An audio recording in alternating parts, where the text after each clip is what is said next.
Remerciements à Hossein, les remerciements à vous pour votre présence ce soir, et les remerciements à Laurent Mauduit et à Denis Siffert d'avoir accepté cette présentation de leur ouvrage et cette discussion sur la base de l'ouvrage en question, qui s'appelle donc Trotskisme, l'histoire secrète de Lambert à Mélenchon. Alors visiblement, évoquer le lambertisme, ça n'attire pas forcément les jeunes, mais ça nous rajeunit. Parce que j'ai l'impression que c'est une histoire qui a été partagée de points de vue différents, mais qui a été largement partagée par les participantes et les participants de ce soir. Alors, je voudrais vous interpeller parce que le sous-titre, c'est De Lambert à Mélenchon. Alors, Mélenchon, tout le monde le connaît, il est dans la lumière de l'actualité. Lambert, vous le dites, c'est plutôt un homme de l'ombre, dans l'ombre de l'histoire, d'où des histoires, mais dans l'ombre de l'histoire. Alors, ma question pour démarrer ce soir, c'est est-ce que ce ne serait pas plutôt l'inverse? Est-ce que ce ne serait pas plutôt de Mélenchon à Lambert, votre démarche? Oui, bonsoir et merci aussi d'être là. La question est tout à fait fondée, parce que notre démarche, c'est celle-là, en effet. On n'a pas voulu faire un livre sur le passé, et sur l'histoire, même si on a été obligé de revenir à l'histoire. Mais effectivement, on est parti de Mélenchon. Pourquoi? Parce qu'on a relevé chez lui, dans son comportement, dans son lexique politique, dans son rapport à la démocratie, etc., des choses qui nous rappelaient, et sans doute un certain nombre d'entre nous ici, et même ceux qui n'étaient pas dans la boutique, mais dans celle d'en face, qui ont eu à en pâtir, parfois même à en souffrir, cette idée donc qu'il y a un rapport difficile, conflictuel avec la démocratie, une certaine violence, qui n'est pas forcément une violence physique, elle a eu lieu aussi, mais une violence verbale, y compris même à l'intérieur de l'organisation, etc. Et on retrouve ça tout à fait chez Mélenchon. Bon, avec des aspects qui sont... On n'a pas voulu faire, alors je sais que ça va faire sourire, parce que finalement c'est quand même assez à charge, je veux dire, mais l'intention n'était pas de faire quelque chose absolument à charge, puisqu'il y a aussi des choses positives, et les anciens qui sont dans cette salle le savent, on en a aussi tiré profit d'un point de vue culturel, c'est-à-dire un certain savoir, une grille de lecture qui nous est bien utile, quoi que l'on fasse, quoi que l'on ait fait après. Donc ça, c'est quand même un patrimoine qu'il faut saluer et qu'on ne renie absolument pas. Cependant, l'idée, c'est quand même d'être utile à la gauche aujourd'hui, c'est-à-dire de s'interroger sur cette culture lambertiste. Est-ce qu'elle n'est pas encore aujourd'hui visible, et est-ce qu'elle n'est pas une impasse pour la gauche? Cette violence verbale, etc., et aussi ce culte du chef, qui est très très important chez Lambert. Alors la difficulté, c'est que Lambert et Mélenchon, c'est l'ombre et la lumière. Hein. C'est-à-dire que les personnalités sont extrêmement différentes.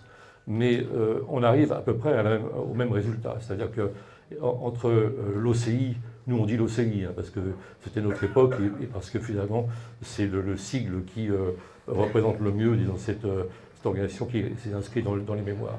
Entre l'OCI et la France insoumise, les usages et le mode de fonctionnement sont tout à fait différents, mais on aboutit à peu près au même résultat. C'est-à-dire que finalement, il y a, comme le dit l'historien Karim Landais, on le cite dans le livre à plusieurs reprises, il y a le centre du centre. Et le centre du centre, c'était Lambert, et c'est Mélenchon. Et puis un rapport extrêmement conflictuel avec la presse, par exemple, parce que ça fait partie de la difficulté à être démocratique, hein, et le mode de fonctionnement de LFI, qui est en effet le parti gazeux, où tout le monde, c'est le brouhaha du clic, comme on l'écrit dans le livre, ça a les apparences, le goût de la démocratie, et puis au final, ça se termine par une prise de décision par un groupe extrêmement restreint. Alors, et l'OCI, c'était très différent du point de vue du mode de fonctionnement. Il y avait effectivement un héritage léniniste, Mais le résultat, c'est qu'il y avait le centre du centre, et c'était Lambert qui, en dernier sort, décidait à peu près tout, avec un entourage très très restreint, et dont il faisait ce qu'il voulait. Alors, notre idée n'est pas de dire que Mélenchon a été un sous-marin, parce que ceux qui sont ici savent ce que ça veut dire, de l'OCI dans le PS par exemple. Il a été que peu militant, 4 ans je crois, guère plus, à l'OCI. Mais il y a un héritage culturel. C'est vraiment cette idée-là qui a fondé notre travail, c'est l'idée qu'il y a un héritage culturel. Alors, culturel, pas au sens lyrique du terme, mais au sens le plus étroit. Les mauvaises langues diraient au sens vulgaire du terme, mais il n'empêche qu'il y a un lexique que l'on retrouve, un comportement que l'on retrouve, une gestuelle que l'on retrouve, et qui ne sont pas simplement, disons, des traits psychologiques. Bon, la psychologie de chacun rentre ensuite dans les habits de la politique, mais ça donne évidemment, ça a évidemment des effets politiques. Alors ces traits qu'on a relevés, vous les connaissez, je pense, pour les avoir vécus ou dedans ou dehors, mais en tout cas, c'est effectivement un grand sectarisme, un grand dogmatisme, une grande raideur idéologique, un refus de reconnaître les erreurs. On raconte, je ne vais pas raconter trop d'anecdotes ici, parce que d'abord elles sont dans le livre, et ensuite parce que ça nous prendrait beaucoup de temps, mais quelque chose de tout à fait significatif sur la guerre d'Algérie, par exemple. Quand Boris Frankel, qui est un personnage magnifique, trop magnifique pour l'OCI, puisqu'il a été exclu très rapidement, va voir Lambert en disant « Tu te trompes sur Messali Hadj, qui est un personnage tout à fait honorable, hein, et estimable et courageux, mais ce n'est pas le Lénine de l'autre côté de la Méditerranée, et ce n'est pas un trotskiste, etc. Et en plus, quand tu affirmes que le MNA a été l'instigateur du soulèvement de novembre 54, ce n'est pas vrai. » Et Lambert lui dit, c'est Frankel qui le rapporte, on le rapporte ici, tu as raison, on s'est trompé, mais taisons-nous, si on le dit aujourd'hui, ça va porter préjudice au parti, donc il faut concevoir, disons, les intérêts supérieurs du parti. Voilà une anecdote qui dit beaucoup de choses sur cette organisation, et on a de multiples exemples de cette sorte où il fallait faire silence, etc. C'est l'un des traits donc, que l'on retrouve, qui à la fois est le sectarisme, le refus de reconnaître les erreurs quand elles sont constatées, même admises par les premiers protagonistes. Bon. Ensuite, il y a d'autres traits que l'on retrouve, en particulier, disons, dans la vision internationale, c'est-à-dire ce que les staliniens, je peux employer ce mot ici, tout le monde y souscrira, les staliniens appelaient le campisme. Maurice Thorez, Montbousseau avant lui d'ailleurs, le campisme. C'est-à-dire effectivement l'idée qu'on raisonne avec un paradigme très simple qui est Est-Ouest, etc. À cette époque-là, ça pouvait s'entendre. Ça peut difficilement s'entendre aujourd'hui. Or, on retrouve exactement ce campisme dans le discours de Mélenchon. Et c'est un paradigme, disons, qui est un peu pauvre et qui est même dangereux. C'est-à-dire que tout expliqué par l'anti-américanisme, on peut être très anti-américain et puis comprendre en effet les dégâts que cet impérialisme a fait dans l'histoire contemporaine. Mais cependant, tout expliquer ainsi est un peu restrictif. Ça nous amène dans des impasses. Surtout ça nous amène à nous rapprocher de gens qui, eux aussi, sont anti-américains, mais qui ne sont pas davantage fréquentables. En parlant de Poutine et de quelques autres, et même, moi, je me suis beaucoup fâché avec Mélenchon, qui fut un ami, hein, je le dis aussi très longtemps, parce qu'on s'est bien connus à l'UNEF, j'allais le voir à Besançon, etc. Bon. Mais je me suis beaucoup fâché sur la Syrie. Quand je lui ai dit, mais de loin en loin, tu soutiens Bachar el-Assad, il m'a hurlé dessus, on était sur un trottoir rue Louis Blanc, et je ne l'ai plus guère revu depuis. Donc voilà des choses qui sont des contentieux. Bon. Ensuite, dans les traits, disons, du lambertisme, il y a des choses qui sont ambivalentes et dont il faut reconnaître à la fois la nocivité et la part positive. En particulier, et je crois que c'est une grande différence d'ailleurs entre l'OCI et puis la LCR de l'époque, hein, c'était, je vais froisser personne, mais un ancrage syndical et donc un ancrage dans la classe ouvrière. Alors ça, c'est un aspect qui était positif et la reconnaissance, disons, de la lutte de classe. Mais le problème, c'est que le lambertisme pervertissait un peu même ce qu'il y avait de positif, c'est-à-dire en dogmatisant tout ça à chaque fois. Et par exemple, la question algérienne ou la question nationale devenait incompréhensible parce qu'il fallait tout ramener à la lutte de classe. C'est comme ça qu'il fallait soutenir Messaliach contre le FLN, ou il ne fallait pas soutenir Ho Chi Minh au Vietnam. C'est-à-dire que les guerres de libération nationale n'avaient pas cours puisque les personnages qui en étaient les dirigeants n'étaient pas assez inscrits dans la lutte de classe. Mais cependant, c'est quand même quelque chose qui était très, très riche et très fort, mais avec une autre perversion, c'est que c'était évidemment le rôle que jouaient les syndicats, et Lambert a vraiment été un syndicaliste. Un syndicaliste peut-être exemplaire d'ailleurs, mais un syndicaliste quand même, ce qui en faisait finalement plus un social-démocrate, même dans le bon sens du terme, pas celui que les médias emploient aujourd'hui, c'est-à-dire des gens qui se battent pour la satisfaction de revendications réelles, mais cependant, donc, il y a eu là une duperie, disons, pour beaucoup de militants, et dont la génération ici présente à cette tribune est représentée, c'est-à-dire l'idée selon laquelle il y a une organisation à deux étages, un étage de gens qui croient militer pour la révolution, et un étage de gens qui, eux, n'ont d'intérêt et d'objectif que des batailles d'appareils à l'intérieur de forces ouvrières, à l'intérieur des organisations syndicales, et essentiellement de forces ouvrières. D'ailleurs, ce n'est pas la peine d'en rajouter.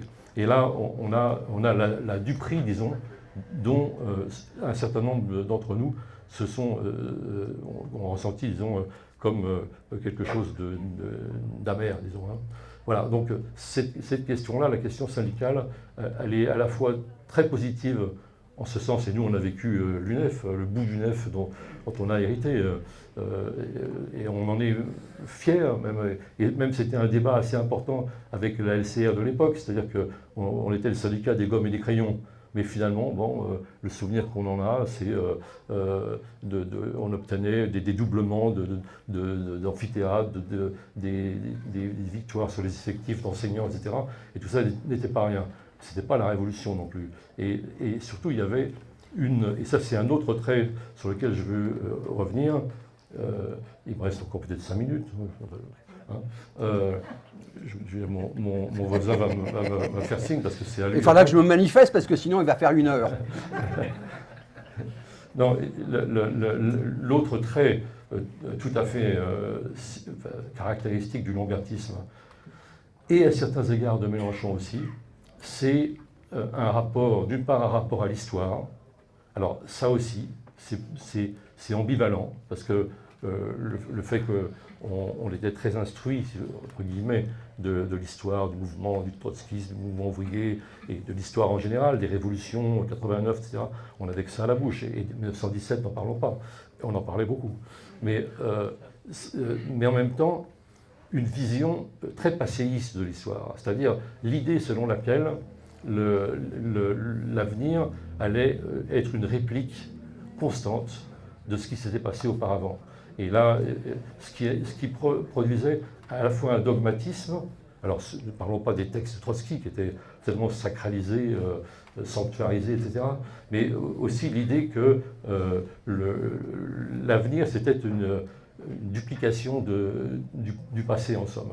Et donc on parlait beaucoup du passé. Lambert ne prenait pas la parole une fois sans évoquer le Front populaire, etc. etc. Et ce qui était très sympathique, ce qui nous impressionnait beaucoup parce qu'il y avait le privilège de l'âge, mais en même temps, on s'est rendu compte assez vite que c'était une impasse, parce que surtout, et là c'est un trait aussi très important de Lambert comme personnalité, mais qui a dépeint sur toute l'organisation, c'est-à-dire l'impossibilité de voir la nouveauté dans la société. C'est-à-dire, on est passé à côté, et là, par contre, je rends hommage à la LCR. Enfin, on a eu un certain nombre de discussions avec certains de la LCR, d'ex ou encore aujourd'hui, c'est effectivement, il y a eu une faillite totale, mais une faillite qui est le résultat du dogmatisme sur les idées nouvelles. Alors les idées nouvelles, elles n'étaient pas si nouvelles que ça. Le féminisme, il avait déjà une longue histoire, mais au début des années 70, il ressurgissait. Et alors ne parlons pas de l'écologie, pour lequel on n'avait pas de mots assez durs. C'était Pétain, etc. Et donc, il y a eu un aveuglement sur toutes les idées nouvelles qui pouvaient apparaître. Et donc, ce qui nous a amené un peu à nous poser une question, enfin, je vais terminer avec cette question abyssale, c'est-à-dire, l'OCI était-elle une organisation révolutionnaire? J'ai tendance, après avoir écrit ce livre, à répondre non. On avait un double étage. Il y avait ceux qui croyaient, qui militaient pour la révolution et qui y consacraient beaucoup de temps et d'énergie. Et puis au sommet, il y avait des gens qui étaient dans des batailles d'appareil syndical dont on n'était pas informé. Et en fait, on se rendait compte qu'on était les pions de ce combat-là. Et en fait, on avait affaire à une organisation qui était extrêmement conservatrice sur la question des mœurs, sur le rapport à l'histoire, justement, très passéiste. Et évidemment, ça n'était pas, disons, d'une essence révolutionnaire, pour dire les choses. Mais bon, encore une fois, tout n'est pas sombre, on n'a pas voulu que ce soit ainsi, mais en tout cas, il y a une chose qui est très importante, c'est la question de la démocratie qui a constitué le fil rouge, disons, de notre travail, et la question du rapport au chef, disons, et le refus qui est le nôtre maintenant, après cet itinéraire déjà ancien, le refus, disons, du caudillisme, puisqu'on a employé le mot dans un sens qui était positif quand Mélenchon est devenu populiste en s'inspirant, disons, de théories sud-américaines. Mais Lambert, qui ne défendait pas le caudillisme version espagnole, pas du tout, et même latino-américaine, cependant, sans le savoir, le pratiquait. Et ça, un seul chef, cette espèce de personnage qui aurait été un recours supérieur, ça, je crois que c'est passé de mode, et c'est quelque chose qui constitue aujourd'hui vraiment une impasse pour la gauche, et c'est en cela que l'héritage du lambertisme, dans les personnalités les plus en vue aujourd'hui, et évidemment Mélenchon en premier lieu, ça c'est une impasse aussi selon nous, hein, mais comme disait Mao Tse-tung, feu sur le quartier général. Peut-être que Laurent veut ajouter quelque chose. Merci. Un petit mot sur la question de Francis, et c'est ce qui était l'essentiel du propos de Denis sur l'objet du livre. C'était évidemment de faire réfléchir aujourd'hui. Et donc l'idée, moi, un jour j'ai été voir Denis, ayant écouté Mélenchon à la télévision, en lui disant, mais écoute, c'est vraiment, il me rappelle tellement notre jeunesse, tout ce contre quoi on a eu du mal à s'extirper, mais on l'a fait, il faut qu'on traite ça. Et donc le propos était celui-là, de donner à réfléchir sur sa relation très distendue avec la démocratie, parce que voilà, il nous renvoyait à nos 20 ans, nos 25 ans. Et donc, dans ce cheminement-là, c'est vrai que ce qui nous a frappé quand on a commencé les parties d'enquête qui sont dans le livre, c'est non seulement la façon dont Mélenchon a préempté le legs politique ou culturel du lambertisme, mais c'est pas seulement ce legs. Ça a été aussi, c'est aussi aujourd'hui sa proximité avec les décombres qui survivent de l'OCI, qui est le POI, Parti ouvrier indépendant. Et donc c'est vrai qu'on a vu avec stupéfaction d'abord le Parlement de l'Union populaire qui se réunit au 87, le local qu'on a arpenté pendant toute notre jeunesse. On a été stupéfait de voir qu'à Reuilly, lors de la dernière assemblée annuelle du POI, qui tient le discours de clôture, comme si c'était lui le chef du parti, c'est Mélenchon. Pour quiconque veut le vérifier, toute la séance est accessible sur Internet. Voilà, et puis cette proximité se voit à travers, pour ceux qui lisent Information ouvrière, ce que fait Information ouvrière, dont ce qui est très frappant, c'est qu'ils n'ont pas au sein de la France insoumise une orientation stratégique particulière. Leur seule raison d'être, c'est tirer à vue sur quiconque formule une critique contre le chef. Hein, et donc, on rapporte, mais là, c'est une fois par semaine, une fois tous les 15 jours, Information ouvrière donne un exemple de ce type de comportement. On donne le plus stupéfiant, ça a été le jour, enfin les semaines où il y a le débat sur l'affaire Quatennens, qui prend la défense de Mélenchon et donc de Quatennens, c'est Michel Sérac, l'un des dirigeants qui survit du POI, dans un éditorial d'Information ouvrière qui a pour intertitre « Adrien revient, la classe ouvrière a besoin de toi ». Donc c'est un aspect tellement caricatural. Bon, donc du coup, il y a tout ce chapitre sur le POI, garde prétorienne de Mélenchon. Et c'est vrai que sans arrêt, on les entend dire tout haut, y compris ce que Mélenchon parfois n'ose plus dire. Mélenchon s'est exprimé très clairement sur l'Ukraine avant, dans les jours précédant l'invasion, en disant qu'elle n'aurait jamais lieu. Bon, et le POI dit souvent sa position. Voilà. Mais voulant faire cette démonstration de captation de l'héritage intellectuel et politique et de proximité avec le POI, il a bien fallu retourner dans le cœur de ce qu'a été notre jeunesse et dans le passé. Et donc d'essayer d'enquêter, y compris sur notre propre myopie ou notre propre, parfois complicité même, d'abomination qu'on a vécue. Soumission, oui. On est des insoumis en fait. Ou de réfléchir au phénomène d'emprise dans lequel nous avons été. Alors, dans cette plongée du passé, dans le passé, on essaie de faire les choses honnêtement, de dire à la fois les enthousiasmes qu'on a eu, parce que tous, on vient, enfin Denis et moi, c'est dans la génération juste post-68, on y va avec un grand enthousiasme. On veut faire la révolution, en plus on nous serigne qu'on est dans une période qui est celle de l'imminence de la révolution, et évidemment, quand c'est 68, il y a à la fois la grève générale en France, il y a les événements de Tchécoslovaque, il y a Woodstock, les événements américains, la mobilisation contre la guerre au Vietnam. On y croit et on espère. Et donc, il y a dans la logique de l'OCI l'imminence de la révolution. On dresse l'oreille. Moi, c'est ce qui me fait venir à l'OCI, en plus du fait que j'ai comme prof Pierre Brouet à l'époque. Bon. Et donc, il y a cet enthousiasme. Et en même temps, c'est vrai qu'on vit, nous, des événements sur lesquels, à cause de ce phénomène d'emprise, on ne réagit pas. Et donc, il y a les abominations qu'on a vécues. Il y a eu la violence physique, on le dit, notamment contre la Ligue. On rappelle la manifestation contre la guerre au Vietnam. On raconte toutes quand même les exclusions en cascade sans arrêt, qui ont rythmé la vie de l'OCI, abominables. L'exclusion donc de Boris Frankel pour avoir constitué une secte sexualo-sectaire. Ça ne s'invente pas, enfin, c'est Stéphane Just qui a inventé cette formule.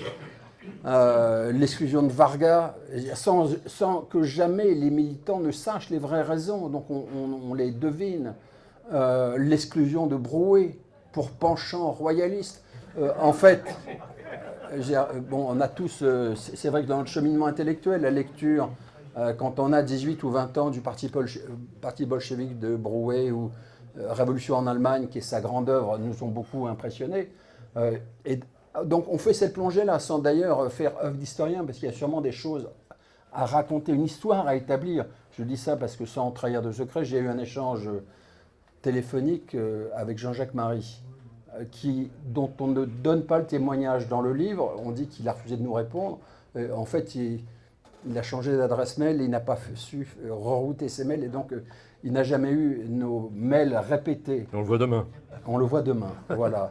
Et Jean-Jacques Marie raconte cette histoire stupéfiante sur Pierre Brouet, en fait, pourquoi est-ce qu'il s'est fait exclure?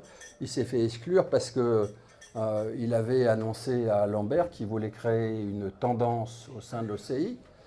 Et donc il y a eu une réunion avec Daniel Gluckstein et Lambert où ils ont accepté sa tendance à deux conditions. Donc c'est ce que raconte Jean-Jacques Marie, il dit qu'il y a des documents qui l'attestent. Un, c'est que tous les militants qui adhéraient à la tendance devaient se déclarer auprès du bureau politique. et 2, qu'un membre de la direction assiste à toutes les réunions de tendance. Voilà. Donc, on s'est replongé dans ces histoires folles dans lesquelles certains de nos camarades de l'époque ont été broyés. Voilà. Et on le fait tout en racontant aussi les très belles choses qu'on a vécues. L'enthousiasme n'a pas été totalement terni. Je veux dire, c'est vrai que quand on... il y a une sorte d'enthousiasme et de pugnacité de l'OCI sur la question de la libération des emprisonnés politiques en Europe de l'Est. Et je pense que ça fait partie des pages à mettre au crédit de l'OCI. C'est l'honneur de l'OCI de l'avoir bien conduit. Avec en point d'orgue qui est le meeting pour la libération de Léonid Pliouch, qui était organisé par le comité des mathématiciens avec Laurent Schwartz, ancien trotskiste d'une autre époque, et Michel Brouet, donc le fils de Pierre. Voilà. Donc il y a beaucoup de choses dans cette revisitation qu'on a fait qui nous ont appris des choses, y compris sur nous-mêmes. Alors, si j'avais à dire ce qui, moi, m'a le plus appris, ça a été le travail qu'on a fait ensemble sur l'entrisme. Parce que je pense qu'ici se joue une partie de ce qu'a été la spécificité de l'OCI, et aussi sans doute la raison de son échec historique et de sa crise finale avec l'émiettement, la perte des militants et l'éclatement entre POI et POID.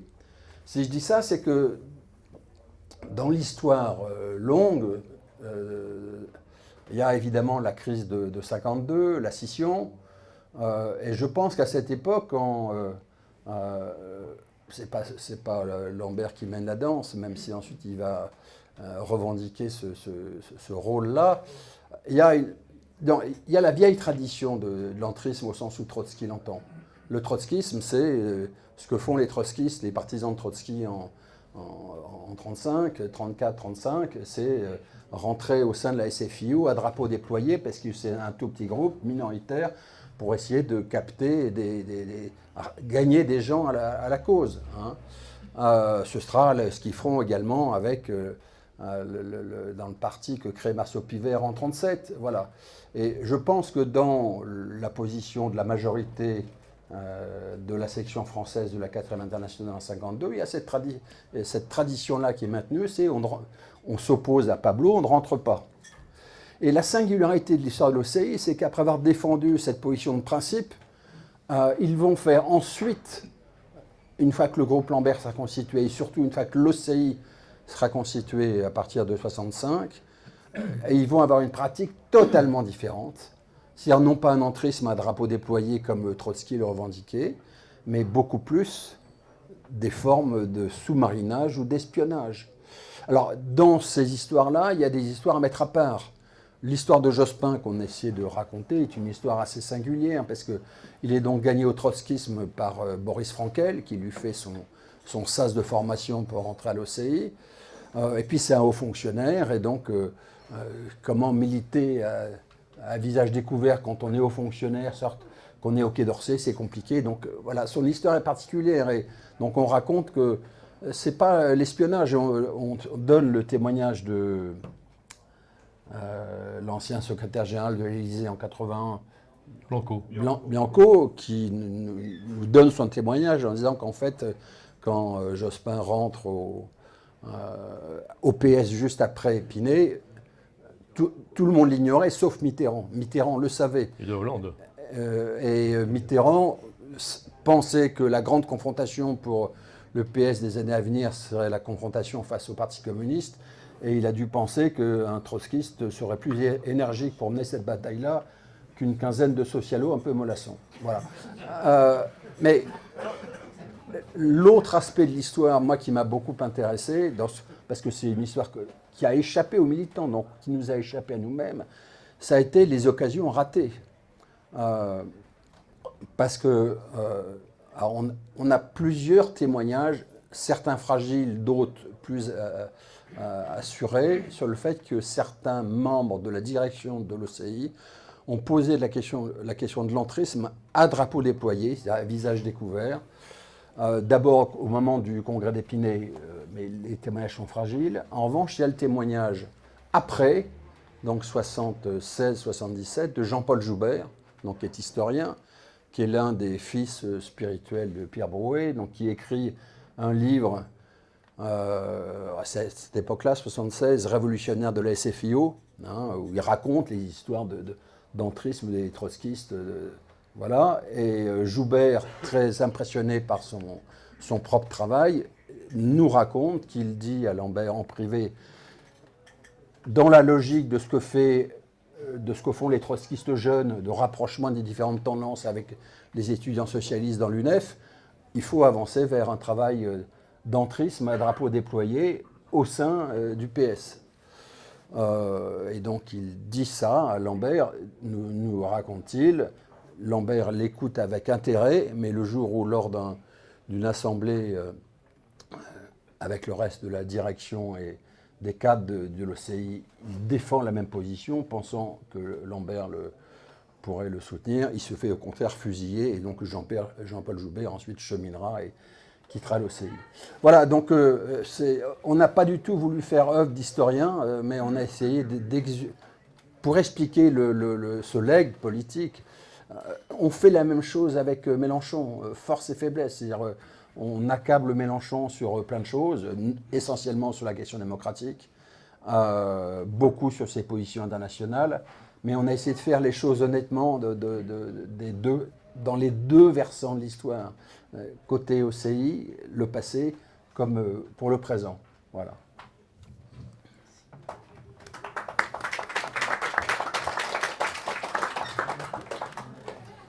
J'imagine qu'il y a beaucoup de demandes d'intervention.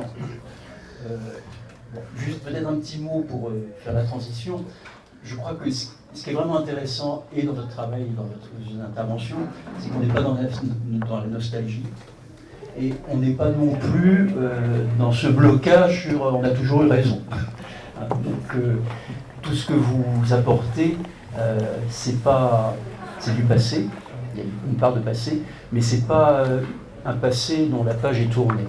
On voit que les effets, les conséquences jouent dans notre réalité politique actuelle.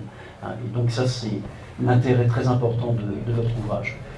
Mais qui veut intervenir ?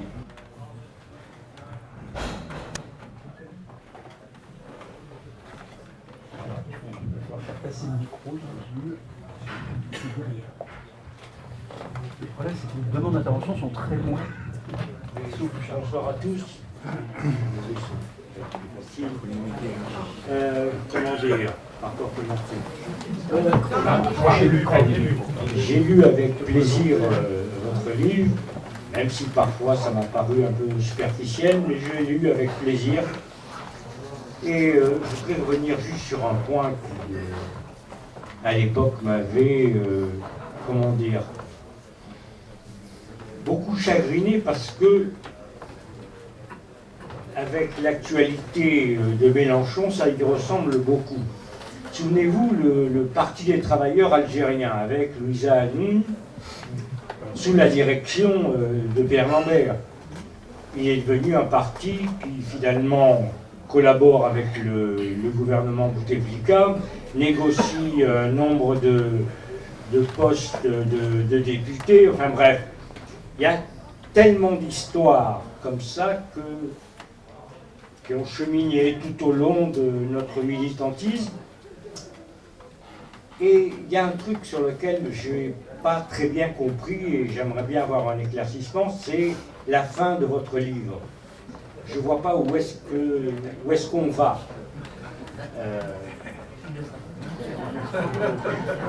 Oui, je n'ai pas compris, ça arrive. Et donc je vous demanderai une explication. Sinon, je me demande encore comment on a pu avaler l'histoire de Vargas et bien d'autres. C'est assez fascinant, on peut dire, cette absence de lucidité qui à la fois m'effraie et me disent maintenant, si j'avais su, je n'aurais pas venu. Bon, sinon, écoutez, je doute encore, mais je ne renonce pas. Voilà. Bonsoir.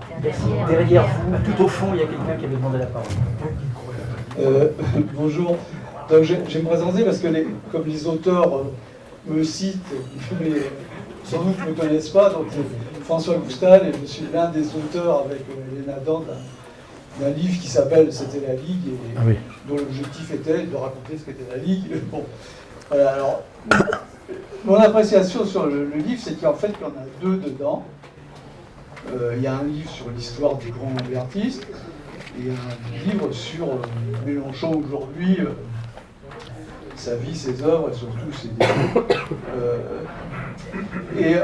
Bon, alors sur la première partie, bon, j'étais un peu inquiet sur le titre, Histoire secrète, tout ça. Bon, alors, admettons que c'est l'éditeur, je suppose, mais parce que ça annonçait le sensationnalisme. En fait, pas du tout. Je reconnais que c'est une histoire finalement assez sobre. Bon, j'ai pas appris énormément de choses, mais en même temps, je ne suis pas le public principal de ce genre de livre. Je suppose que le livre, c'est pour expliquer aujourd'hui, par des gens qui s'intéressent à Mélenchon, d'où ça vient. Bon. Donc, disons qu'il y a une petite différence entre ce que vous avez écrit sur le grand lambertiste et ce qu'on a écrit sur la Ligue. On a essayé de faire un bouquin qui ne soit pas trop complaisant, mais enfin, nous, on était en empathie avec notre sujet, quand même, pour être honnête. Bon, ce n'est pas exactement le cas de votre livre, quand même, essentiellement, mais ça a été dit à charge. Bon, alors moi, ça ne me gêne pas à charge contre ce point-là, mais bon. Mais en gros, oui, c'est à peu près ça. Je trouve que c'est tout à fait... Enfin, disons que c'est systématisé et assez bien présenté. Bon, il y a un point sur lequel je ne suis pas d'accord, mais je ne vais pas faire, qui est la manière dont vous traitez ce qu'a été l'entrisme dans la LCR. Bon, parce que je n'expliquerai pas tous les malheurs qui nous sont arrivés par l'entrisme, ça ne serait pas raisonnable. C'est évidemment nos propres débats qui ont provoqué des débats de faiblesse, tout ça, parce qu'on a du mal, on n'était pas les seuls, hein, on avait du mal à se situer par rapport à l'union de la gauche montante, tout ça. Ça, c'est vrai. Bon, maintenant, expliquer que, bon, finalement, c'était anecdotique, non, je ne crois pas. Et disons que le témoignage de Christian Féline, qui explique qu'en gros, tout ça, c'est le produit des débats de la LCR, oui, sans doute. Mais enfin, c'est une histoire un peu bisounours, bon, qui ne correspond pas exactement à la vérité, surtout au moment où ça se produit. Au moment où ça se produit, la Ligue n'est plus... Enfin, on n'est plus pour la lutte armée à Marx-Lénine et tout ça n'est pas vrai. C'est en 78-79, ça. Donc c'est assez différent. La deuxième partie du livre sur Mélenchon, alors je vais être honnête, je dirais ça de manière sûrement plus feutrée dans d'autres cadres, mais je ne suis pas en désaccord avec les critiques qui sont faites, hein, ni sur la démocratie, ni encore plus sur les questions internationales, où on est passé de... Enfin, on est très au-delà du trumpisme, quand même. Et donc, c'est aussi la position du POI. Mais l'idée que c'est la position de Mélenchon parce que c'est la position du POI, enfin, je trouve ça pas convaincant. Disons que en physique, il y a des problèmes d'attraction des forces, quand même. Alors, à un moment donné, il y a une phrase où vous dites... mais en fait, peut-être c'est le POI qui a la position de Mélenchon. Bah oui, c'est quand même plus... au vu des poids respectifs, c'est quand même plus raisonnable de penser ça. Et puis il y a des tas de points où c'est pas vrai. Hein. Sur l'écologie, c'est pas trop vrai quand même. Sur le rapport à l'islam, on va pas dire que c'est exactement la tradition lambertiste. Donc il y a plein de points comme ça. Sur la démocratie, il y a des traits communs. Le verticalisme, les exclusions, la brutalité dans les débats, etc. Tout ça. Mais si on prend un peu de champ, alors c'est vrai pour Mélenchon, c'est vrai pour les lambertistes, mais enfin c'est vrai pour beaucoup d'autres organisations. C'est-à-dire que l'idée que tous les défauts de Mélenchon, et Dieu sait si, s'expliquent par l'ADN lambertiste, je trouve que c'est pas... c'est un truc par analogie, c'est par syllogisme parfois, et franchement, je trouve que c'est pas très convaincant. Alors que je dis, je suis d'accord avec les deux parties du bouquin.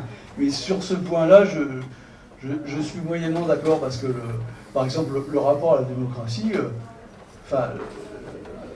vous êtes sympa sur la Ligue et son rapport à la démocratie, je pense que c'est justifié, mais la Ligue était l'exception dans les forces politiques, y compris l'extrême gauche.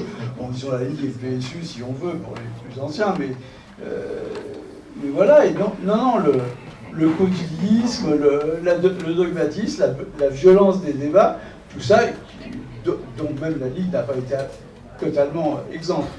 Mais en gros, oui, par rapport aux autres, mais c'était l'exception. Et donc, le rapport, je ne pense pas que le rapport je finis là, le rapport à la démocratie s'explique par le lambertisme. Disons que dans les deux cas, on a un rapport assez distancié, c'est un euphémisme, à la démocratie, mais c'est le cas de la plupart des bureaucraties. Vas-y, mais il faut essayer de réduire les interventions parce qu'il y a beaucoup de demandes. Oui, j'ai beaucoup apprécié votre livre sur une chose. Avant tout, vous êtes honnête intellectuellement. Et ça, de ce point de vue-là, c'est très utile dans la situation actuelle et même dans le passé.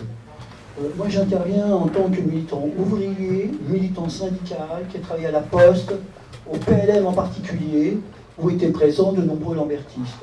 Personnellement, j'étais membre de la LCR de 72 à 79, membre de la fraction moréniste, que vous écoutez très peu, bolchevique léniniste, je le dis avec ironie, camarades, n'est-ce pas, hein, et en même temps qui a rejoint à un certain moment les camarades de la LOR, plusieurs années après.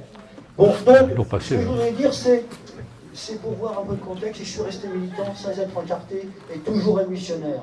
Bon, par rapport à ça, vous avez parlé de campisme. Le soutien, ça ne doit jamais être un soutien inconditionnel.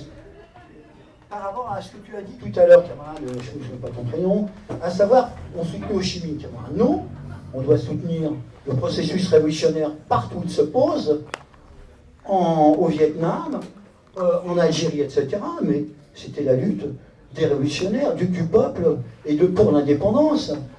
T'as oublié Tatuto, camarade. Pourtant, vous savez, mais moi je me souviens d'une personne que j'ai rencontrée ici. C'était Gnovan. Gnovan. Vous vous souvenez de Gnovan? Non. Ah, bah alors, c'est un trotskiste. C'est celui qui a refusé de rentrer ni dans la section, ni dans l'autre, et qui a survécu, et qui a vécu en France pendant je ne sais combien de temps. La question du FLN et du MNA, c'est la même chose. Les camarades disaient qu'il faut soutenir El Moudjahid. C'est seulement 30 ans après que j'ai appris que El Moudjahid, ça voulait dire le combattant de la foi. De la foi, camarades. Alors on soutient le mouvement révolutionnaire, les porteurs de valises, etc., etc. Toute l'histoire des militants, pieds rouges, etc. J'ai beaucoup étudié la question. Je vous signale que j'étais étudiant tout en travaillant à l'Institut Maghreb Europe, où il y avait Mohamed Arbi, Stora et Galisso. Ça nous renvoie à bonne chose. J'ai connu aussi, j'ai discuté pendant des années, oui, des années, avec Boris Frankel et Bleitreux. Voilà. Alors il y aurait des choses à dire, mais c'est trop long. Il faut faire passer le micro.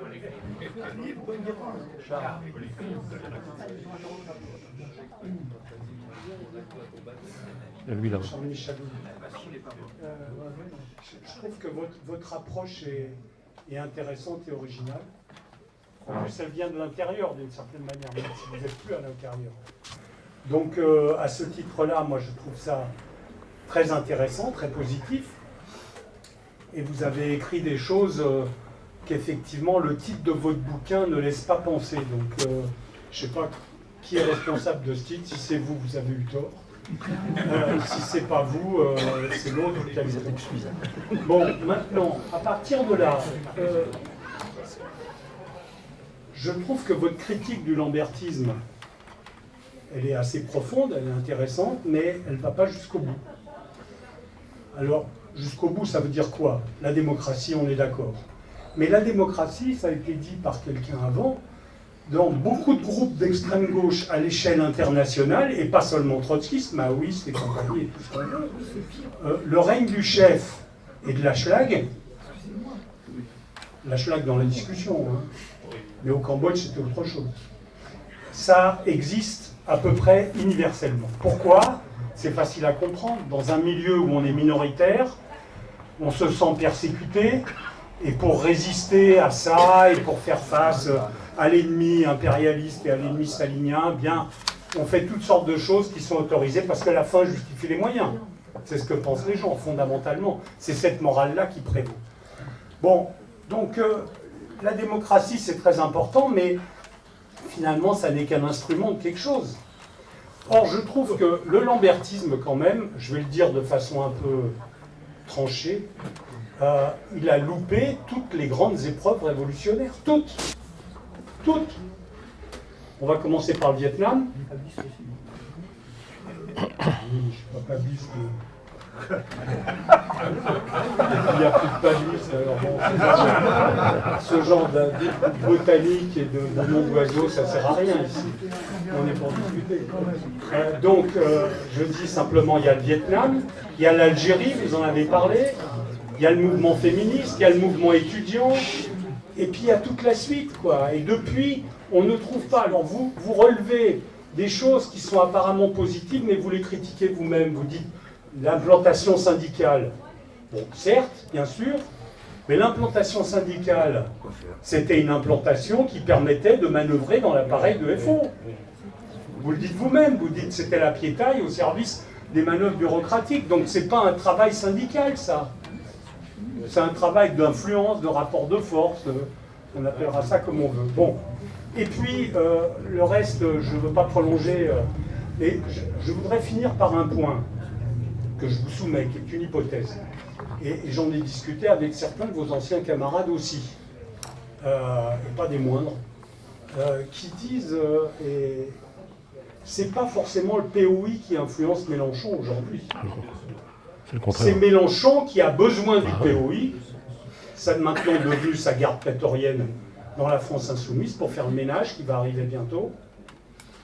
Et puis, son héritage et son vernis culturel révolutionnaire, trotskiste, lui sert pour faire des discours et pour faire des choses, mais sur le fond, c'est pas ça qui l'intéresse. Ce qui l'intéresse, lui, c'est d'avoir des gens qui puissent l'aider dans son projet, et le POI est tombé, non pas dans le panneau parce qu'il est tout à fait volontaire pour le faire, mais parce que ça lui donne aussi un espace d'intervention, tout simplement, parce que sinon, il serait asphyxié dans la situation actuelle. Donc je trouve que la dernière partie du bouquin et la conclusion, elle manque un peu de cette affaire-là, parce que ça serait juste il y a des dizaines d'années, mais aujourd'hui, c'est plus juste. C'est pas le lambertisme qui influence Lambert, qui influence Mélenchon, mais c'est Mélenchon qui influence le lambertisme. Toi, je te laisse. Vas-y. On va faire glisser Philippe après, mais on va faire glisser vers l'autre bord. Oui, oh, j'ai pas besoin du micro. Ah bah si, parce que c'est enregistré. Ah bon, pardon, excusez-moi. Et puis Stéphane après. Dominique. Non, moi je n'ai pas d'anecdote. Ça commence mal. Voilà. En cherchant non, bien. non, simplement pour dire, sur la question de la démocratie, ça me semble essentiel aujourd'hui. Ça me semble essentiel aujourd'hui parce qu'on peut dire des choses justes, aussi justes soient-elles, s'il n'y a pas un fonctionnement démocratique, et cela me rappelle, je ne vais pas vous assommer de citations, et en plus je ne suis pas sûr qu'elles soient exactes, enfin jusqu'au bout. Quand Engels cite Marx à un moment donné, qui dit en substance, les moyens font partie du but. C'est la vérité déployée qui mène au but. Si le but est juste, les moyens doivent l'être. Je ne sais pas si, entre vous, je ne sais pas d'où c'est extrait, excusez-moi, je ne suis pas venu avec mes références, mais voilà, c'est ça qui me semble essentiel aujourd'hui. Et quand on parle de démocratie, ce n'est pas la démocratie bourgeoise, parce que je me souviens à l'époque, quand on parlait de démocratie, la démocratie bourgeoise, oui, non, la démocratie ouvrière. Bon. Mais cela me rappelle d'ailleurs, je ne sais plus, un des Chicago Boys, je crois que c'est Hayek, disant on préfère, à propos du coup d'État au Chili, disant on préfère une dictature libérale à une démocratie non libérale. On pourrait peut-être un peu l'appliquer quelque part. Et je pense que c'est globalement négatif. Moi, je ne suis pas tout à fait en accord avec ce que dit Denis sur l'aspect positif du travail syndical. Effectivement, je pense qu'à un moment donné, ça ça, comment dire, ça a obstrué l'orientation politique, comment dire, que défendaient un certain nombre de militants qui étaient contraires à la ligne qui avait été fixée. Alors, ils se sont tus, ils ont eu des doutes. Moi-même, j'ai eu des doutes. Je finirai simplement par dire, par exemple, pour dire autre chose que du combat syndical, à un moment donné, je crois que c'est Philoche, Gérard Philoche, qui dit, Tout le monde sait qui c'est. au moment où je ne sais pas si c'est traité dans le livre, je ne l'ai pas lu encore, excusez-moi, mais doit s'opérer la fusion entre la LCR et le CI. Et c'est le rapprochement, fusion, bon, et les négociations sont en cours. Bon, dit Philoche. Et c'est à ce moment-là, dit Philoche, que Lambert, la direction, mais Lambert, décide de faire sortir un certain nombre de militants de la LCR. Et forcément, ça a stoppé ce rapprochement. Et nous, les militants, enfin un certain nombre de militants à l'époque, étaient, comment dire, prenants. Vous voyez, c'est pour ça il y a toutes les nuances. Il y a la direction et il y a les militants qui ont... On a comment dire, on a avalé les couleuvres. Hein, les forces productives ont cessé de croître. Il était bon ton de se moquer de René Dumont et de son pull vert rouge. Alors 50 ans après, on se rend compte qu'il était précurseur. Voilà. Bon, j'en ai terminé. Donc, Stéphane. Oui, merci, bonsoir tout le monde. Je suis en train de lire votre livre, j'ai lu déjà une bonne partie, et je voulais vous remercier d'emblée pour avoir écrit ce livre et cette histoire. Je suis d'origine polonaise. Mon passage par le courant lambertiste s'est opéré sur 3 ans, dans les années 70-73, lorsque je suis arrivé comme réfugié politique de Pologne, après le grand mouvement des étudiants et des ouvriers de mars 68. Et nous étions une dizaine de réfugiés polonais. On a rencontré des réfugiés tchèques, enfin tchécoslovaques, après le printemps de Prague et la normalisation de l'intervention soviétique. Nous avons connu Michel Varga, de son vrai nom Balázs Nagy, révolutionnaire hongrois de la révolution hongroise de 1956, où il était jeune marxiste, secrétaire du cercle Petite Fille, qui était un des courants très progressistes et révolutionnaires de la révolution hongroise, sur la gauche de Imre Nagy, qui était le dirigeant, qui ensuite a été exécuté. Et aussi, on a connu de jeunes réfugiés aussi, yougoslaves à l'époque. Et donc, des militants, des réfugiés de ces 4 pays ont décidé de s'organiser en noyau trotskiste, avec l'aide de l'OCI de l'époque. Mais nous étions indépendants, nous avions des structures indépendantes, nous faisions du travail dans la clandestinité de l'exil avec des milieux oppositionnels dans nos pays respectifs et aussi dans d'autres pays d'Europe où il y avait également différents secteurs de réfugiés. Et alors, je me reconnais dans ce que vous avez présenté. Moi aussi, j'étais enthousiasmé. C'était la révélation de ma vie, de ma jeunesse, disons. Parce qu'il y a eu d'autres révélations après, beaucoup moins agréables. Et donc, on a découvert, par le biais, on s'intéressait aussi beaucoup, on avait des contacts avec la Ligue communiste, la LCR, future, mais on a choisi, pour des raisons diverses, mais entre autres, les meetings et le travail vers l'opposition de gauche en Union soviétique était un des points déterminants dans notre choix, pas le seul, mais déterminant. Et donc, on a commencé avec enthousiasme le travail de construction de futurs partis ouvriers ou trotskistes, comment on veut les appeler, etc. Jusqu'au moment où, 3 ans après, les premières divergences sont apparues sur la stratégie et la tactique internationale de construction d'une internationale qui s'appelait la 4e, il y en avait plusieurs quatrièmes. Il y avait plein de quatrièmes. Et donc, c'était extrêmement difficile de se repérer pour nous qui découvrions le marxisme, qui a été prostitué par les staliniens, dans une forme que nous ne connaissions pas. Et donc, parce que le lambertisme avait cet avantage, et la LCR aussi, hein, c'était des organisations marxistes. Donc pour nous, c'était une formation extrêmement importante et très, très, très enthousiasmante. Jusqu'au moment où les premières divergences sont apparues. Mais nous, on était vaccinés, parce qu'on venait des pays staliniens. On savait ce que c'est l'interdiction des courants politiques. On savait ce que c'est le culte de la personnalité. Et tout ça, soudain, on l'a retrouvé, mais avec une violence absolument incroyable, dans le pays. C'est-à-dire que ces deux choses, moi je suis d'accord avec ce que dit Charles, mais moi je pense que la question de, pas démocratie comme ça, mais de la démocratie interne dans des organisations sociales, la liberté de courant, la liberté de parole, le fait que la construction d'un parti ou d'un mouvement quelconque n'est pas l'apanage d'une élite qui, elle, sait, d'accord? Mais la base, elle doit seulement exécuter. Et là, je vois effectivement un lien important avec l'expérience de la France insoumise aujourd'hui, parce qu'avec beaucoup de points positifs, les militants et le mouvement de la France insoumise charrient le même poids. C'est-à-dire, moi je pense que la principale leçon de cette terrible expérience que nous avons vécue, puisque nous avons été traités d'agents de la CIA et du KGB, Michel Varg a été traité d'agent du KGB et de la CIA, les deux, hein, parce que lorsque les militants ne croyaient pas tellement au KGB, c'était la CIA, et à l'envers. Donc, disons que c'était le deux parties du gâteau. C'était vachement machiavélique.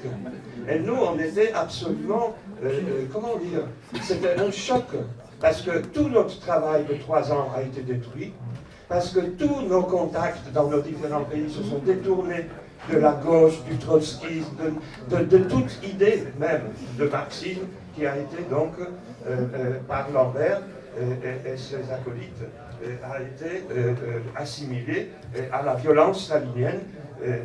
Enfin, voilà, c'est ça la leçon principale. Donc, liberté des courants et pas de culte de la personnalité. Excusez-moi si j'étais un peu long. Non, attendez, on ne va pas y arriver là. Hein. Il y a beaucoup de demandes d'intervention. Il faut passer aussi la parole aux intervenants. Hein. Donc, une dernière intervention, puis après on refait un tour de parole. Hein.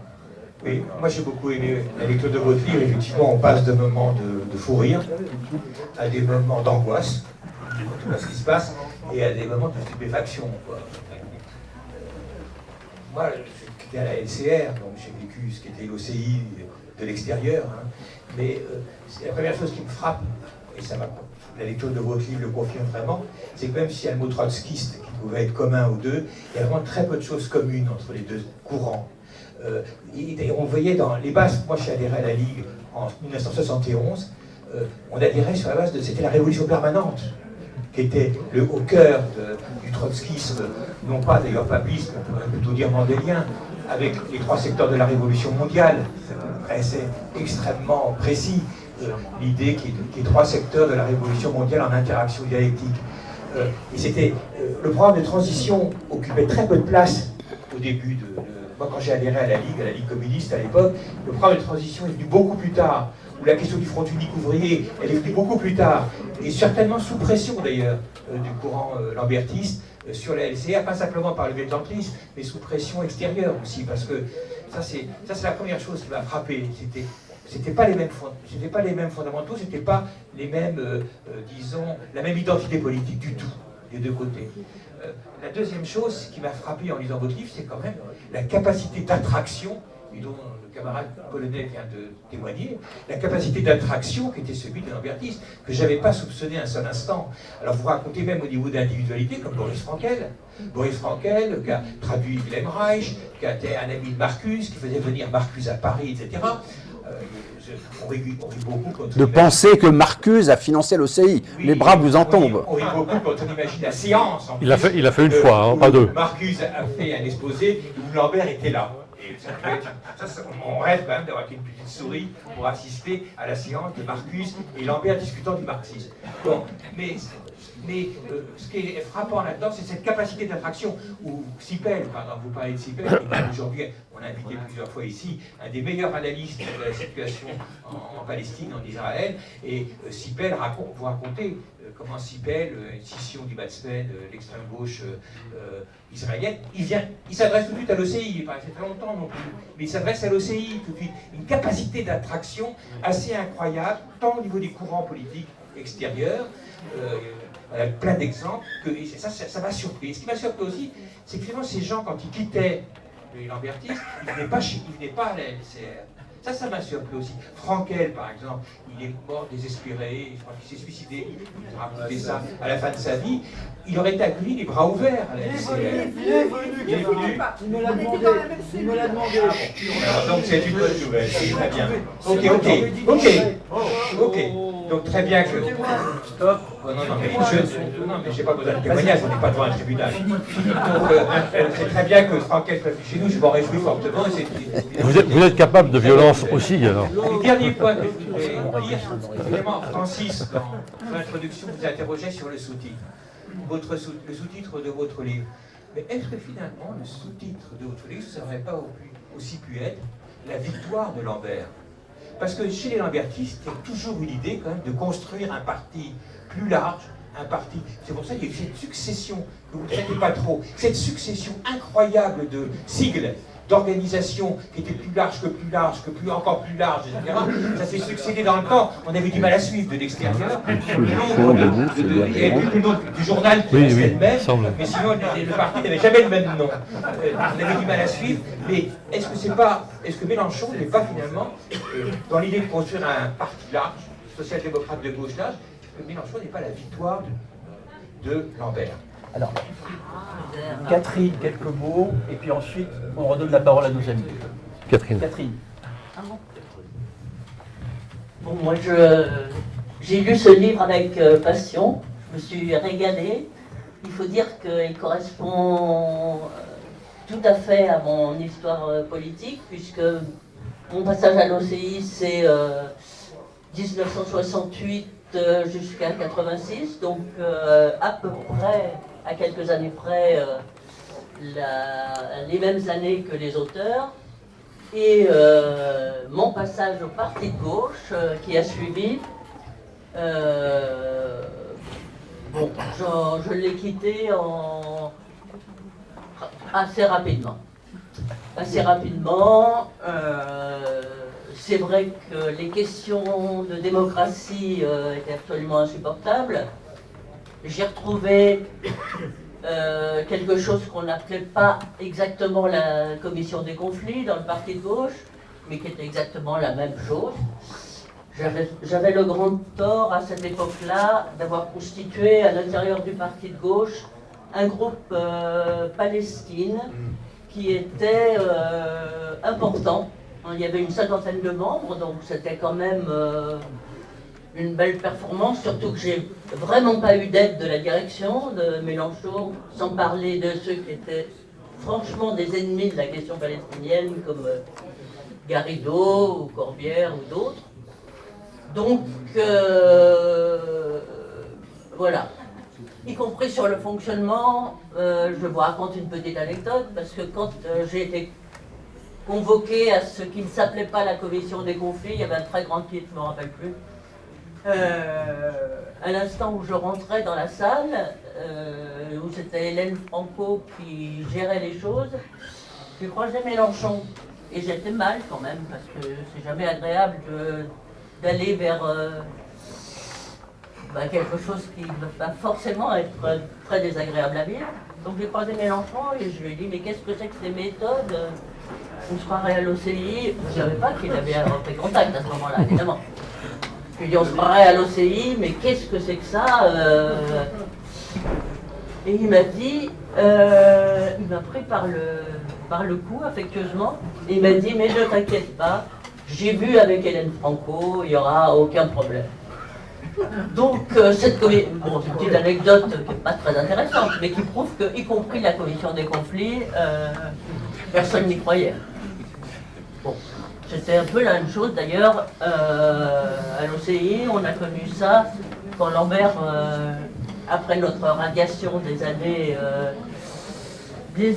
78, parce qu'on avait refusé de voter l'exclusion de plusieurs camarades.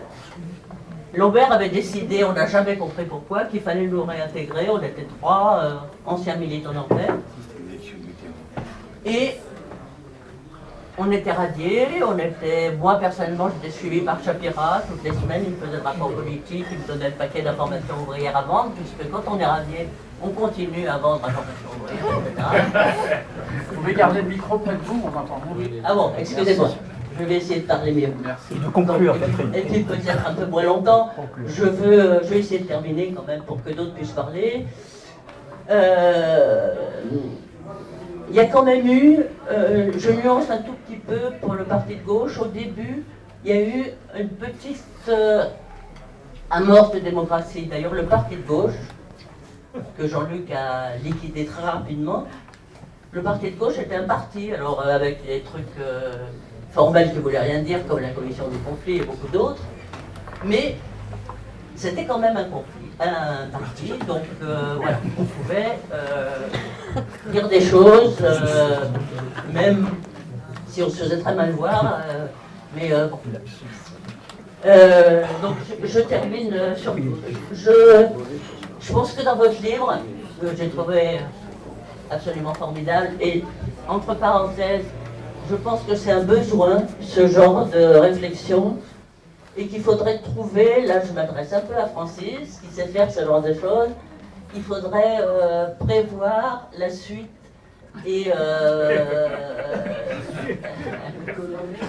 voir comment on peut continuer à débattre de ces questions qui ne sont pas n'importe quelle question quand même. C'est des milliers de gens qui ont vécu tout ça. Bon. Catherine. Dernière chose, je ne suis pas d'accord avec un certain nombre d'interventions qui ont mis en cause le travail syndical. Je pense que pour un marxiste ou un révolutionnaire, peu importe le nom, c'est fondamental d'avoir cette dimension d'un mouvement très très large qui est plus donné par le syndicalisme que par le parti. Voilà, je vous remercie beaucoup et j'espère qu'on continuera ce genre de choses. On donne la parole à la tribune. Vous êtes venus pour qu'on vous écoute quand même. Hein, donc... Non, mais nous sommes béats d'admiration devant toutes ces interventions. Et beaucoup vont repartir avec leur frustration parce qu'on ne va pas répondre à... Il y a beaucoup de choses qui ont été dites qui ne sont pas nécessairement des questions, ou qui sont des questions un peu en abîme, c'est-à-dire qui méritent toujours la réflexion sur le long cours. Moi, je m'en tiendrai plutôt aux questions qui ont été posées à propos de la conclusion disons, de la morale de cette histoire, si j'ose dire. Dominique a fait une citation excellente tout à l'heure de Engels, mais nous, on fait une citation de Laurent Schwartz, qui est de la pétition de 1973, qui dit un peu la même chose dans la conclusion, c'est-à-dire, effectivement, c'est une critique de la fin justifie les moyens. Ça, je pense que c'est quelque chose de fondamental et que l'OCI, évidemment, appliquait de façon tout à fait perverse, c'est-à-dire que, et de façon tout à fait stalinienne, il faut le dire. Or, je pense que s'il y a un acquis à retirer de toute cette histoire, c'est justement la critique de cette maxime, que Trotsky d'ailleurs relativise, parce que leur morale, la nôtre, ce n'est pas stupide du tout, c'est évidemment d'un niveau très élevé.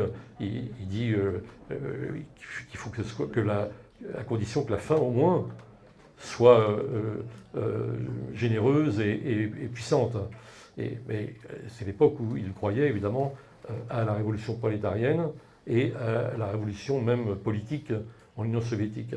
Or, le problème, c'est qu'aujourd'hui, non seulement les moyens sont souvent détestables, je parle de ce qui se passe souvent à LFI, mais la fin, on la voit pas, si c'était l'assouvissement de l'ambition d'un personnage. Et donc, c'est peu de choses pour tout un peuple et tout un peuple de gauche. Donc je pense que c'est très, très important dans notre conclusion, cette idée-là. Maintenant, ensuite, quand je disais qu'on allait en rester dans une certaine part de frustration, c'est qu'évidemment, nous, on n'a pas voulu, disons, donner qui sommes-nous pour dire voilà ce qu'il faut faire, etc. On sait à peu près ce qu'il vaut mieux éviter, c'est-à-dire ce qui est déjà pas mal.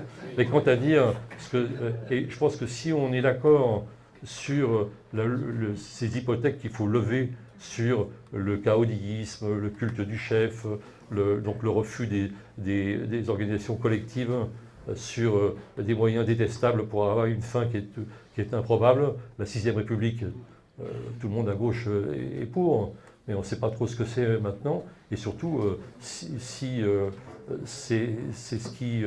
on arrive à cette 6e République par les voies et les chemins qui sont à l'intérieur de LFI aujourd'hui, ou même à l'international, avec une faiblesse à l'égard des hommes forts, comme on dit, Poutine et d'autres, il y a tout lieu de s'inquiéter sur ce qu'elle serait. Hein.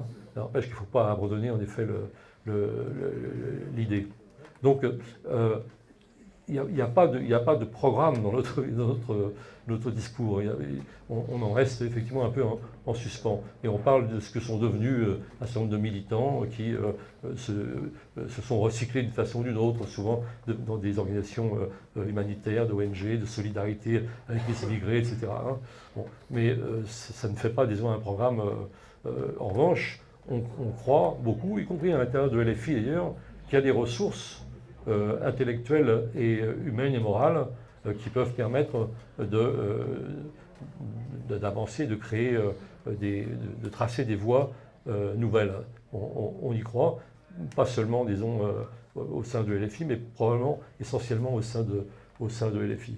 Alors maintenant, il y a des questions qui ont été posées, sur lesquelles je ne vais pas revenir trop longtemps. Sur le Vietnam, non, on n'a jamais oublié Tatu Tao, par exemple. Hein.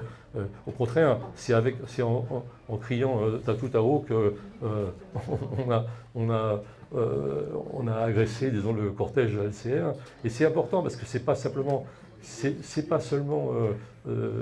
la question de Tatu Tao ou d'Ho Chi Minh, c'est vraiment la marque d'un sectarisme et d'une incompréhension de ce que c'est qu'une guerre d'indépendance et de ce que c'est que la question nationale, et vraiment le sectarisme qui renvoie à un personnage tout à fait prestigieux, mais qui était un trotskiste vietnamien, mais qui, au moment où il y avait cette manifestation et où il y avait la guerre contre la mobilisation contre l'impérialisme américain, n'était plus, disons, un instrument utile, si j'ose dire, hein, pour parler cyniquement. Le risque était plutôt de diviser en invoquant cette figure. Et ça, c'est très typique, disons, du fonctionnement de l'OCI. Bon, on pourrait parler de l'Algérie aussi, bon, j'en ai un tout petit peu parlé d'ailleurs. J'ai été très sensible à l'intervention de notre ami polonais, je ne sais pas s'il est encore polonais ou Stéphane. Bon.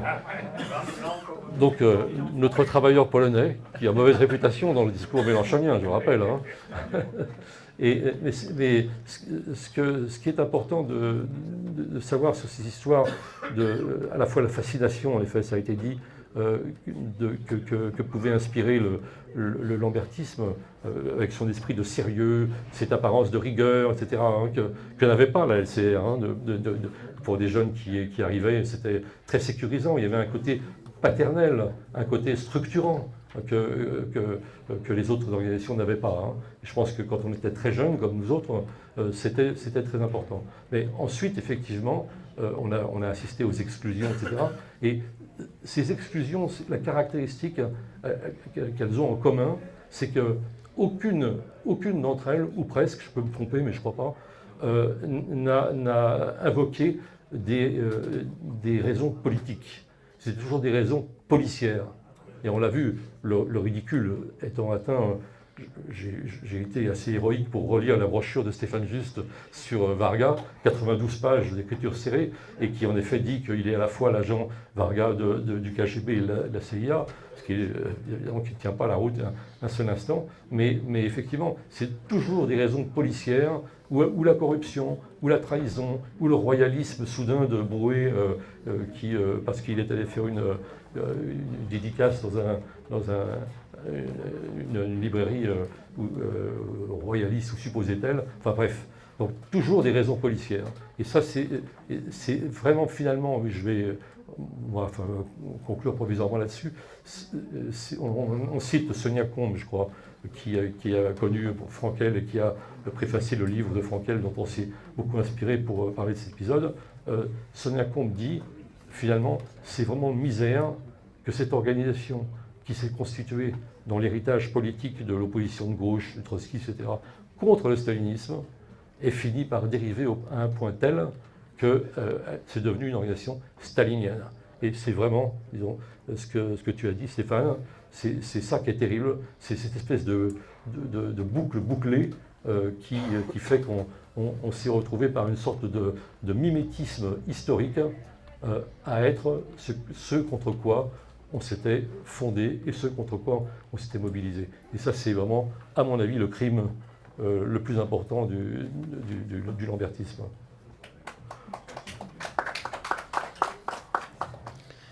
Quelques remarques impressionnistes, parce que je ne détiens pas la vérité, je trouve que beaucoup d'interventions sont intéressantes, donc je réagis. Un petit mot sur le titre. L'extrême difficulté qu'on a eue, c'est que c'était la Ligue, les gens savent de quoi il s'agit. On aurait fait c'était l'OCI, personne.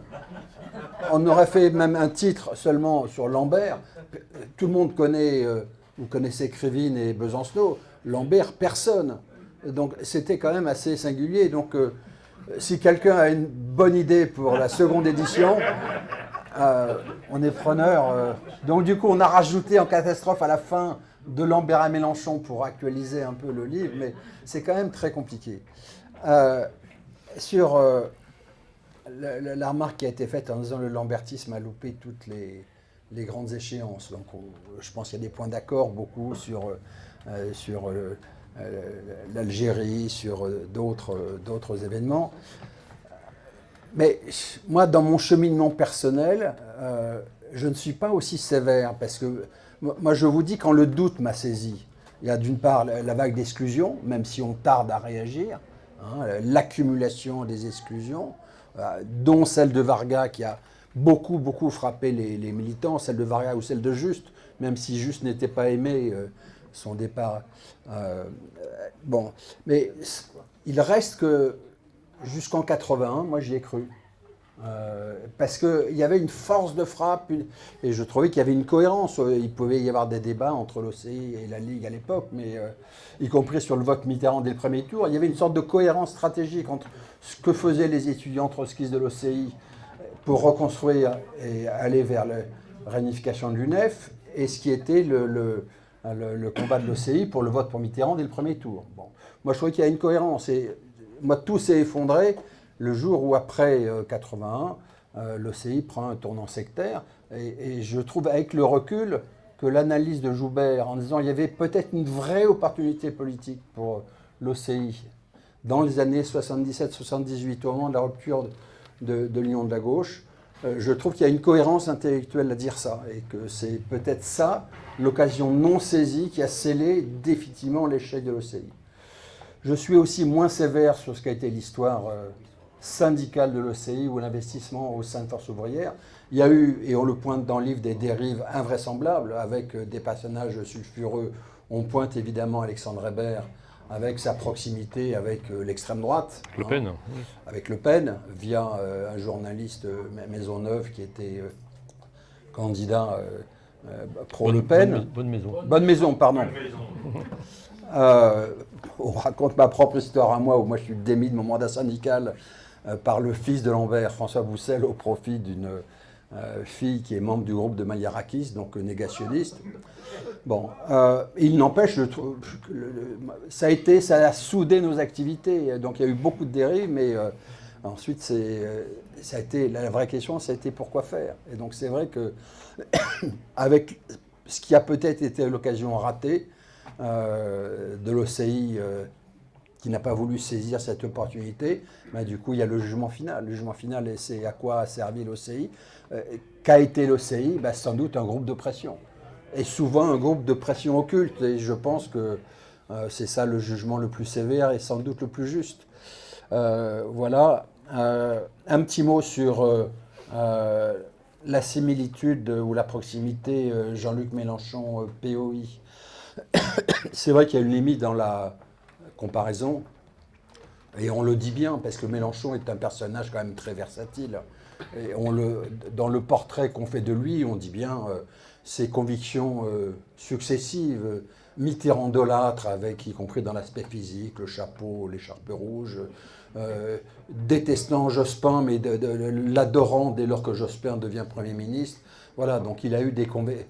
Et Denis a même tenu la plume pour raconter qu'il a un jour, dans les années 2005, caressé le rêve peut-être de prendre la présidence du Parti radical de gauche. Bon, donc... Il m'a emmené au Sénat en me disant on va voir Bailey pour ça. Bon, honte voilà. sur moi.